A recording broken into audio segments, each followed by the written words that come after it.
Good morning बच्चों। मैं आपका कक्षा 8वीं का वर्ग शिक्षक यादव शारदा प्रसाद आर, चकाला मनपा उच्च प्राथमिक हिंदी शाला। आज आपको हिंदी बाल भारती की पाठ 2 कहानी गीत सुनाने जा रहा हूं। आप लोग ध्यान से सुने। बच्चों, गीत एक छोटी सी कहानी है। इसके लेखक सलाम बिन रजाक है। प्रस्तुत कहानी में एक भावपूर्ण प्रतीकात्मक कहानी में लेखक सलाम बिन रजाक जी इशारा करते हैं कि जब लोगों की नीयत में खोट नहीं थी तो समाज में चारों तरफ सुख, शांति, समरसता, संपन्नता फैली हुई थी। आज लोगों में लालच, स्वार्थ, असंतोष का विष खुल गया है। परिणाम स्वरूप समाज में मनभेद, अशांति फैल गई है। मेल मिलाप, सुख, जीवन के संगीत अदृश्य हो गए। शांति एवं प्रेम के संदेश देने वालों के तन मन लहूलुहान हो रहे हैं। रजाक जी को भावी पीढ़ी से बहुत उम्मीदें हैं। आपका मानना है कि भावी पीढ़ी ऐसा संगीत रच सकेगी जिससे समाज में सुख, शांति, सौहार्द का वातावरण बन सकेगा।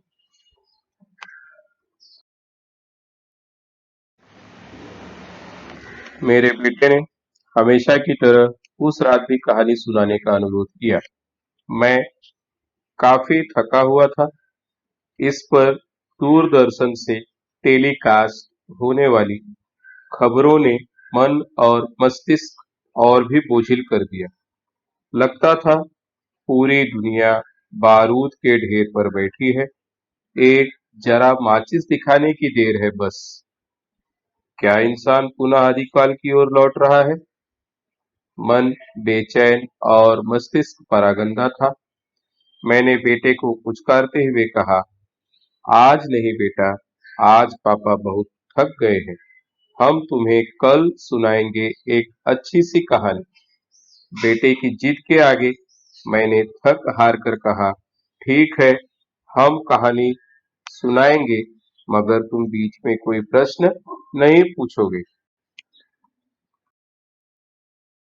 नहीं पूछूंगा, हमने उसने हामी भरी। पुराने जमाने की बात है। मैंने कहानी शुरू की। कितनी पुरानी? वह बीच में बोल पड़ा। हम्म, मैंने कहा था ना, तुम कोई सवाल नहीं पूछोगे। ओहो सॉरी पापा, उसने कसमसाते हुए क्षमा मांगी। वैसे बात बहुत पुरानी भी नहीं है। मैंने कहानी जारी रखते हुए कहा, यही कोई 50 बरस हुए होंगे, या हो सकता है 100-200 बरस पुरानी हो। अधिक से अधिक 1000-1200 वर्ष पुरानी भी हो सकती है, या फिर इससे भी ज्यादा। कहते हैं उस ऊंची पहाड़ी के पीछे एक बस्ती थी। बस्ती सचमुच बहुत पुरानी थी। बस्ती में ऊंचे ऊंचे मकान थे। मकानों के आंगनों में फूलों की क्यारियां लगी थीं, जिनमें रंग बिरंगे फूल खिलते थे और हवाओं में हर पल भीनी भीनी खुशबू रची रहती थी। बस्ती के बाहर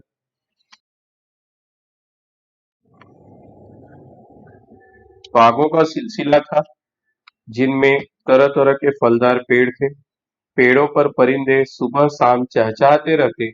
बस्ती के पास से एक नदी गुजरती थी, जिससे आसपास की धरती जल संपन्न होती रहती। मनुष्य तो मनुष्य, ढोर डंगर तक को दाने चारे की कमी नहीं थी। गायें बहुत सारा दूध देती। बस्ती के लोग प्रसन्नचित्त, मिलनसार और शांति प्रेमी थे।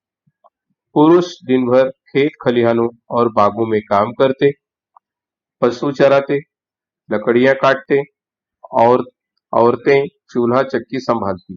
उनमें जो शक्तिवान थे कुश्तियां लड़ते, लाठी बल्लम खेलते, चित्रकार चित्र बनाते और कवि गीत गाते थे। खुशियां रोज उस बस्ती की परिक्रमा करती और दुख भूले से भी कभी उधर का रुख न करते। कहते हैं बस्ती के पास ही एक घने पेड़ पर एक परी रहती थी, नन्ही मुन्नी, मोहनी मूरत और मासूम सूरत वाली, बड़ी बड़ी आंखों, सुनहरे बालों और सुर्ख गालों वाली। परी गांव वालों पर बहुत मेहरबान थी। वह अक्सर अपने चमकदार परों के साथ उड़ती हुई आती और उनके रोते हुए बच्चों को गुदगुदाकर हंसा देती। लड़कियों के साथ सावन के झूले झूलती, आंख मिचौली खेलती, लड़कों के साथ पेड़ों पर चढ़ती, नदी नालों में तैरती, कभी किसी के खलिहानों को अनाजों से भर देती, कभी किसी के आंगन में रंग बिरंगे फूल खिला देती। दिन गुजरते रहे, समय का पंछी काले सफेद परों के साथ उड़ता रहा और मौसम का बहुरूपिया नए रूप बदलता रहा। फिर पता नहीं क्या हुआ, कैसे हुआ कि एक दिन किसी ने उनके खेतों में शरारत का हल चला दिया। बस उस दिन से उनके खेत तो फैलते गए, मगर मन सिकुड़ने लगे। गोदाम अनाजों से भर गए, मगर नियतों में खोट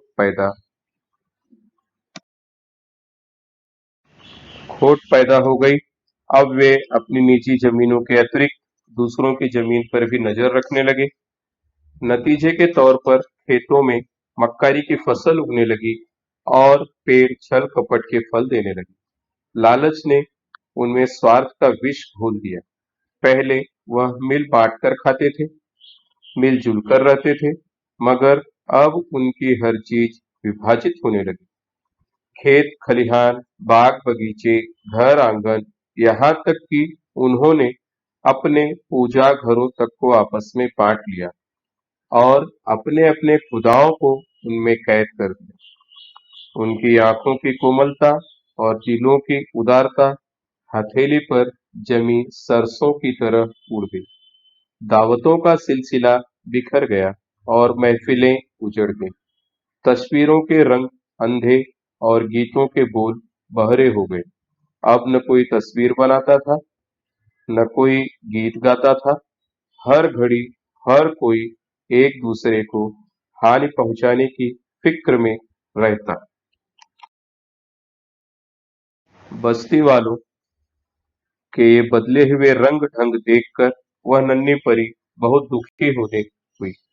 वह सोचने लगी, आखिर बस्ती वालों को क्या हो गया है? ये क्यों एक दूसरे के बैरी हो गए हैं? मगर उसकी समझ में कुछ नहीं आया। वह अब भी बस्ती में जाती, बच्चों को गुदगुदाती और औरतों के साथ गीत गाती, उनके खेत खलिहानों के चक्कर लगाती, आंगनों में घूमती फिरती। मगर अब वह सब उसकी तरफ बहुत कम ध्यान देते। बस्ती वालों की उपेक्षा के कारण नन्ही परी उदास रहने लगी। आखिर उसने बस्ती में आना जाना कम कर दिया। फिर एक दिन ऐसा आया कि उसने बस्ती में आना जाना बिल्कुल बंद कर दिया। बस्ती वाले आपस में झगड़े टंटों में इतने उलझे हुए थे कि शुरू में उन्हें उसकी अनुपस्थिति का आभास ही नहीं हुआ। मगर जब सुहागनों के गीत बेसुरे हो गए और कुंवारियों के पेड़ों की टहनियों से झूले उतार लिए और बच्चे खिलखिलाकर हंसना भूल गए, तब उन्हें एहसास हुआ कि उन्होंने अपनी कोई अनमोल वस्तु खो दी है। बस्ती वाले चिंतित हो गए, उसे कहाँ ढूंढें, कहाँ तलाश करें। पहले तो उन्होंने उसे अपने घरों के आंगनों में तलाश किया, मैदानों में भटके, पेड़ों पर और गुफाओं में देखा, मगर वह कहीं नहीं थी। अब उनकी चिंता बढ़ने लगी, मगर बजाय इसके कि वे मिल बैठकर सर जोड़कर उसके बारे में सोचते, वे एक दूसरे पर आरोप लगाने लगे कि परी उनके कारण रूठ गई है। अब तो उनके दिलों की नफरत और भी गहरी हो गई। बच्चों बच्चों कहानी का शेष भाग अब अगले भाग में हम लोग देखेंगे, सुनेंगे। तब तक के लिए आप लोग इस कहानी को फिर से एक बार पढ़िए, और ध्यान से सुनिए।